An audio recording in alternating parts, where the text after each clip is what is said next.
What's going on, people? We are Tottenham TV here, back here with another player ratings. Manchester City 3, Tottenham 0. Another disastrous defeat. Let's get straight into it with Hugo Lloris. We give him a 3. Look, these mistakes are really starting to creep into his game now.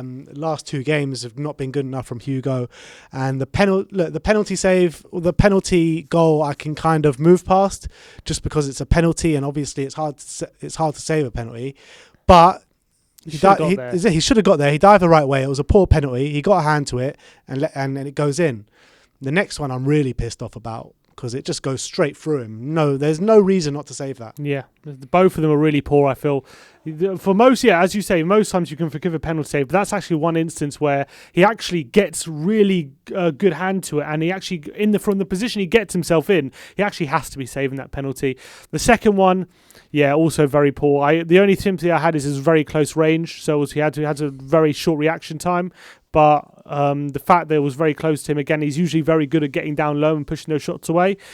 So I'm very disappointed he didn't keep that one out either, and he'll be disappointed himself. So I know that a lot of the criticism is piling on Hugo at the moment, but I still believe in him. I still think he should be, he's still, I think, good enough for the moment. But yeah, the mistakes are not great for the last couple of games. Which moves on to Japhet Tanganga. We gave him a 6. I was quite impressed with Japhet, to be honest. I thought he held his own on that right-back role, and they kind of switched up their formation, which they found much more joy with Sterling down on Davis's side. So I don't think he was finding much joy early on against Japhet, and I thought he did well against Phil Foden at times as well. So I was quite impressed with Japhet. Yeah, he did all right. He did okay. I thought he dealt with Sterling really well, as you say. I thought he had a tougher time up with Foden when he moved over. But I thought it was a decent display. We didn't see too much from going forward, but I don't think he was asked to get forward too much. So it's one of those where it's hard to judge him too much on how he did, except for defensively. I've been more impressed with him there than Doherty. Yeah, that's true. Yeah, that's true. He did a better job than Doherty's done, but we still end up 3-0, didn't we? Yeah, which moves on to Davinson Sanchez. We gave him a 5. Oh my God, Davinson Sanchez, man. That third goal was an absolute joke. Pretty much Bambi on ice. Pretty much, you know what I mean? Just without the ice skates on. Like, the ball comes over, he gets completely outmuscled by Gundogan. And first of all, like, this guy, Davinson Sanchez, is about 5 feet taller than Gundogan, first of all. He's big, muscly guy, Davinson, and he gets completely bullied by Gundogan. And not only does he get bullied by Gundogan, he basically trips himself over, falls over. Disgrace. That action alone was a disgrace. But when you look at his whole game overall, I thought he was actually one of the better players on the pitch for us. Yeah, he did all right. He did okay. It was never an easy game, but I mean, unfortunately, that third goal is going to overshadow his performance. And, when are we going to talk about a performance of Sanchez where he doesn't have a mistake? I can't remember the last time he played and he didn't make a mistake. When was the last time? I can't remember. Probably Everton away on his debut. Yeah, honestly. So that's the problem with Sanchez. I feel like we're saying that with a lot of players a lot of the time this season, where he did all right apart from this mistake. He did okay apart from that mistake. But when are we ever going to talk about players who just don't make mistakes? It's just not. It doesn't seem to happen. Not until we get new ones. And he did make a few good goal-saving blocks, and he did do really well in some aspects today. But he get just too many mistakes again, and it cost us a goal. And that third goal should never have happened. He should never let the ball bounce. He should never have let Gundogan push him off the ball, and he should never tripped over. So 3 mistakes in one movement, really. And there you go. All right. Eric Dyer, we gave him a 6. Back in the side, I thought it was a good display from Eric Dyer. Can't remember too many mistakes of note, and I thought he marshalled the defence pretty well, but we lost 3-0 at the end of the day. Yeah, he did okay. He wasn't caught out or anything like that. He did okay, but nothing spectacular. And I mean, for the second goal, maybe I can point to him a bit. He could have got in front of Gundogan a bit, but other than that, not much he could have done. I thought the second goal was mainly Sissoko, to be fair. Sissoko let Gundogan run off him, but then once he gets a shot off, someone's got to try and block it, and no one could get near it. Moves on to the last of the back four, Ben Davies. We gave him a 4. I mean, this guy had a torrid time. He had a real torrid time. Raheem Sterling was taking him for a walk, literally, like he was his dog. You know what I mean? He literally ran past him again and again and again, had him on toast. I do feel for Ben Davies, because he shouldn't be playing week in, week out. And when he does play week in, week out, he can't put in 100% because he's not fully fit. He's literally playing 2 games every week, and I do feel for him, but ultimately he's not good enough. It's what we kept saying, isn't it? This is like we kept saying that Davis is really struggling right now for not for form, confidence, and for fitness as well, sharpness. And he needs to be 100% sharp to put in good displays, Ben Davis, because of the player he is. Because if he's not, he's already not the fastest. And if he's off the pace from not being the fastest, he's always going to get found out. I thought he was struggling when Foden was on the right-hand side, but he was nowhere near to how badly he was struggling when Sterling went over. When Sterling went over, it was a torrid time for him. It was hard to watch, really hard to watch, because Sterling knew he had him every time. He just took him on, and got joy every time. We're just lucky Sterling's final ball was a bit off it today, because it could have been a lot worse than 3-0 if it was. I'm dying for Reguilon to get back in, just to give Davis a break. Not even get him out of the team, just give him a break from being in the team all the time, because he's clearly struggling with it. And luckily, I think Reguilon's going to be back this week, so that could give him a break, and the break that he needs. Yeah. Tanguy Ndombele, we gave him a 6. You know what? I was impressed with Tanguy today. I really was. I thought that he got the ball down nicely in that double pivot role that we like to see him playing. He moved further up, and I think he actually vanished out the game when he did move further up. But when he was in that double pivot, I thought it gave us a bit of an outlet in the middle there, and it was actually Lamela and Lucas that were letting us down with their ball. Yeah, he had that really good run, didn't he, in the first half? Yeah, where he went past a few players and found his way into the box and had a shot block. That was a really positive run. I agree with you. I actually liked him much more in the double pivot. I felt like when we moved him forward, he was out of the game a bit. He couldn't link the attackers because we didn't see enough of the ball. I feel like in the pivot he was more involved in this kind of game, and I think it gives us that extra quality that we need in the centre when he's there. We've said it so many times. How many times do you see him weaving in and out of players and stuff like that? When we don't have him there, it's so easy to press us. It's so easy to just get in our faces, and we know we don't have the quality to play out of it. When he's there, he gives us that outball. He gives us an option. He just gives us that extra bit of quality, and I think we suffer when he's not there. So yeah, and you could see that when he went off the pitch today. Yeah, and I actually thought we got worse when he moved forward. We did. Like when Sissoko came on, he didn't do well. He really didn't. And I thought we need Ndombele. We need to persist with Ndombele and Højbjerg, because I think that's the future for our central midfield this season. The problem is these players are getting overplayed and they need breaks. Yeah, I know. That moves us on to Pierre-Emile Højbjerg. We gave him a 5.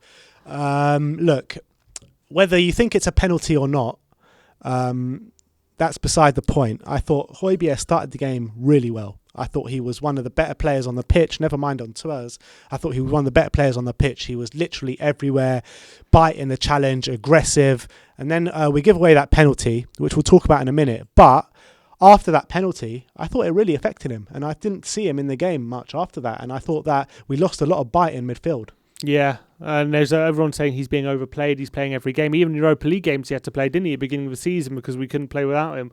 And this is the situation. This is the consequence of that. I think he is being a bit overplayed. I think he is starting to tire. I mean, he's being overplayed, and especially this season as well. This specific season where games are coming every 2-3 days. Pre-season as well. No, yeah, exactly. And also the kind of player he is. He puts 100% effort in every single game, and he needs to be at his maximum, at his sharpest, to really affect the game as he is. And he usually is that. He's so consistent. But the last couple of games, mistakes have been creeping into his game. And despite the fact that I will get into the penalty in a minute, I don't think it was a penalty, but he still was a bit sluggish in that challenge, I felt, and he wasn't quick enough getting to Gundogan. He's giving the ref a choice. He is giving the ref a choice, and I felt like for the remainder of the game, I still think he did okay, but he wasn't at his industrious best, and he wasn't able to show off his passing ability either throughout the game. So that was a disappointment. But talking about the penalty, on the first viewing when we first saw it on TV, I was like, definite penalty, 100%. I thought Gundogan, he tripped him up. I thought it was all him on Gundogan, and there was nothing else. There was an angle I have now seen that wasn't broadcast on Sky, and it was only broadcast apparently in the US, which does show that Gundogan actually stamps on Højbjerg before Højbjerg even touches him. So from that evidence, I think it's actually definite foul on Højbjerg. That's why we see Højbjerg after, like, on the ground hurt. We're wondering what's going on. We just thought his challenge hurt himself, but it wasn't. It's because Gundogan stamped on him, and VAR should have definitely looked at that a lot closely and overturned the decision. I think that was a failing of VAR, and they seem to just gloss over it. They looked at it for 2 seconds and didn't even have a proper check, and they thought, penalty, which was a shame. But he did foul Gundogan, but he was after he was fouled. So I think Gundogan's foul should stand. I think either way, whether it's a deserved penalty or not. Højbjerg can't be going in like that. Gundogan's going nowhere. The ball's going out of play. There's He no just has to reason. stand his ground. Exactly. There's no reason to make that challenge. He should just stand his ground. It was clumsy, but he was fouled. So I think I feel for him in that sense, but it was a bit clumsy from him. He was on to Eric Lamela. We gave him a 4 after his absolutely 2 brilliant displays in the last 2 games. It just wasn't it today. Look at those stats there. It says it all, to be honest. It says it all. Lamela, every time we were on a break, especially in that first half, was doing misplaced passes. And basically, I said it. I called it from like the first 5 minutes of the game. I said on the watch along, Lucas and Lamela are not releasing the ball early enough. They're not being decisive enough. And that's exactly what happened. And that's what hurt us attacking-wise going forward during the game. Lucas and Lamela were both guilty of this. The ball was getting in good positions. They were bringing it out to good positions, good runs and whatever. But then the decisive moment, they just can't get it right. Yeah, that was the problem, especially the way we...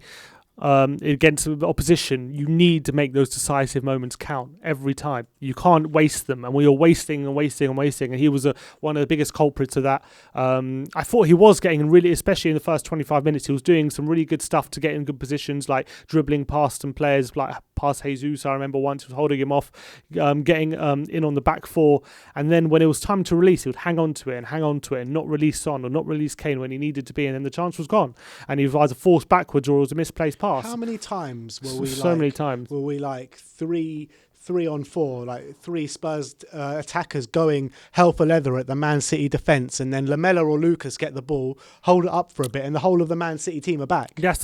Exactly. How many times did that happen during the game? Happened, especially in the first 25 minutes. It didn't happen as much after that because I felt like we lost confidence.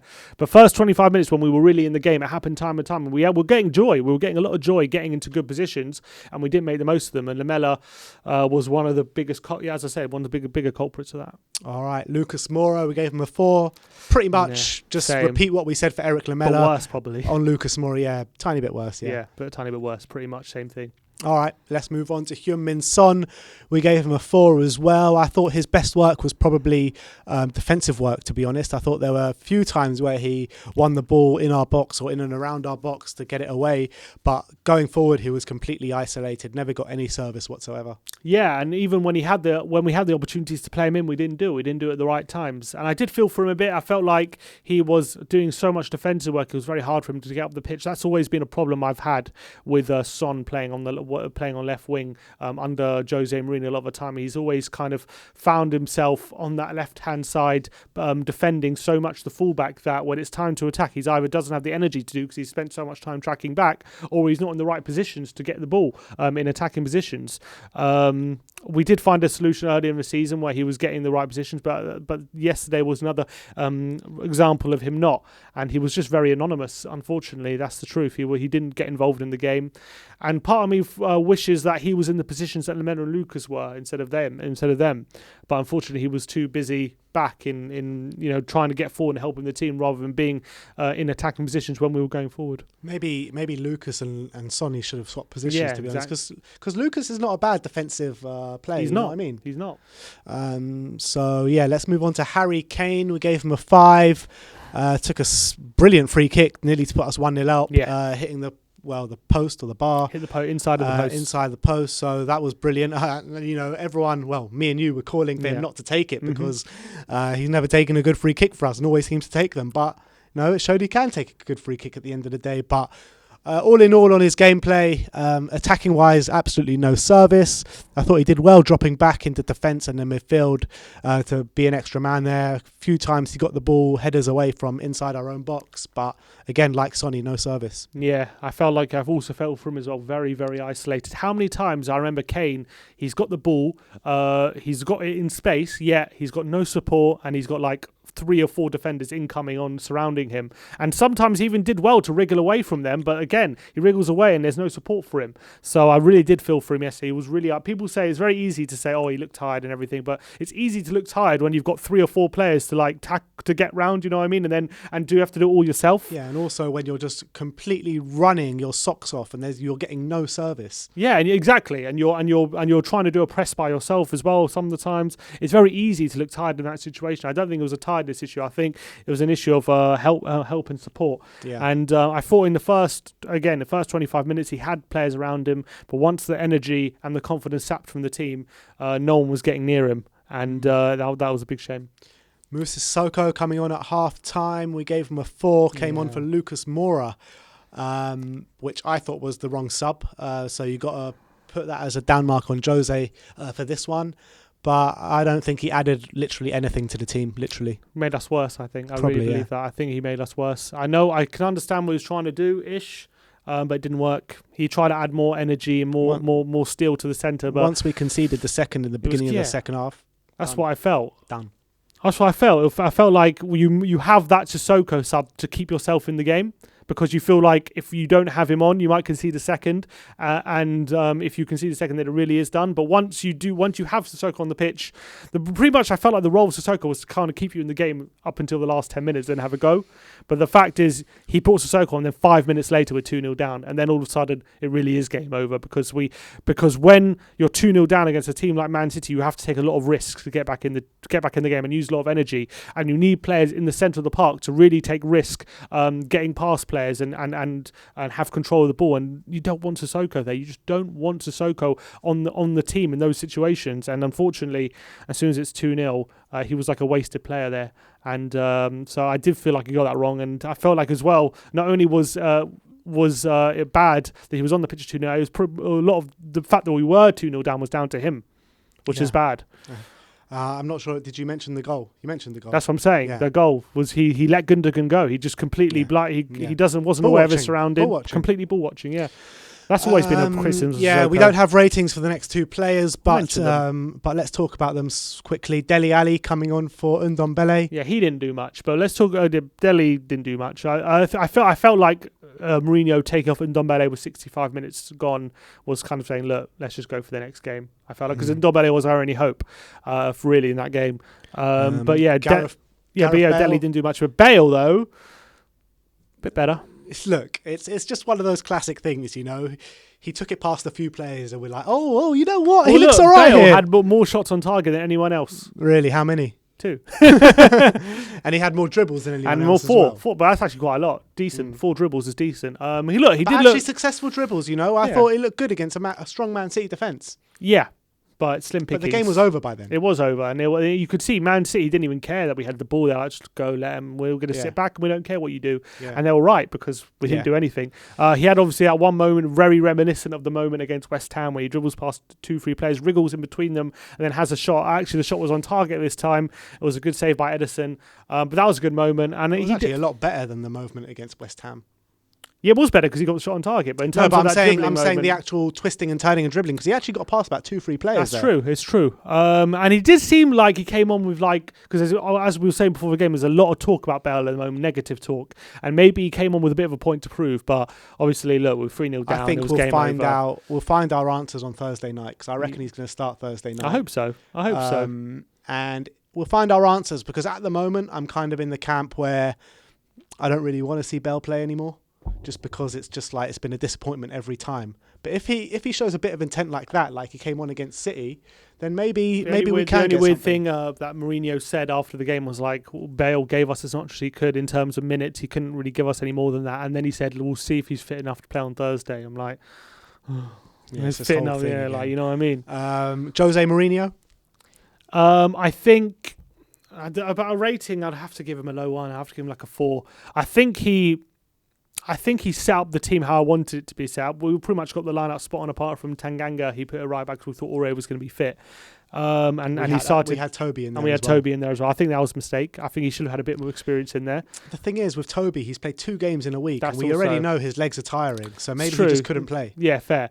I think he did the right thing starting Ndombele in the double pivot. I think that showed a bit of ambition for me and a bit of risk that we can cope with them two in the centre, Højbjerg and Ndombele, and then maybe can give us more going forward. And I think for the first 25 minutes at least, it seemed to be doing a decent job. The penalty, either it's an individual mistake or it's not a penalty. Whatever way you look at it, he can't really be blamed for that. It's probably both. It's not a penalty and an individual mistake. Yeah, so he can't really be blamed for that. So I feel for him. And then once we're 1-0 down against a team like Man City who've won 15 games in a row, and we've just played 120 minutes on Wednesday, it was only going to go one way from there. It was only going to go one way. I always felt, I said this before the game, and I saying it now, if we wanted to get anything out of this game, we had to run on adrenaline, we had to run on confidence. And we had to score first.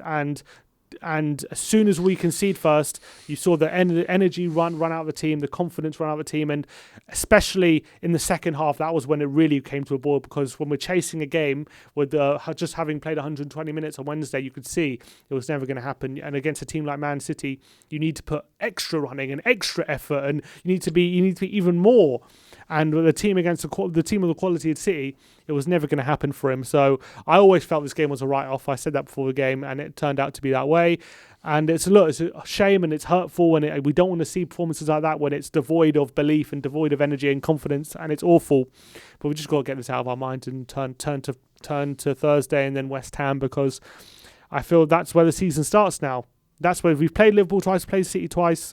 Season starts. Chelsea twice. Season starts now. We just got to give everything we have, and hopefully, with injuries coming back, Reguilon coming back, we can start to improve again. I think, despite the fact in the last 3 games we've got 1 win and 2 losses. 4 losses in our last 5. 5 losses in our last 6, I believe. Even better. 3 wins in our last 12. I think. Yeah, it's last 11 or 12. Something really bad. Look, it's bad. No bad about it. It's bad form. But I still believe we can turn it around. I believe I've seen enough from how we've approached games and how we've set up from the last 3 games to make me believe that with Ndombele dropping back a bit and getting an extra attacker in there, we can start to get positive results again.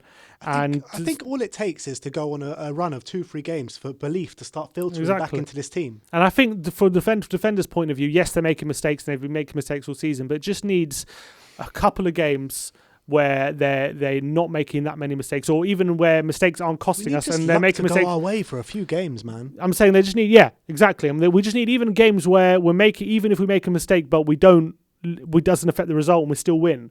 We just need a few games like that to get the good feeling back and the belief back. And I still believe we're still fighting for a lot of things this season. So it's a bad defeat, bad day at the office, just like it's been last few weeks.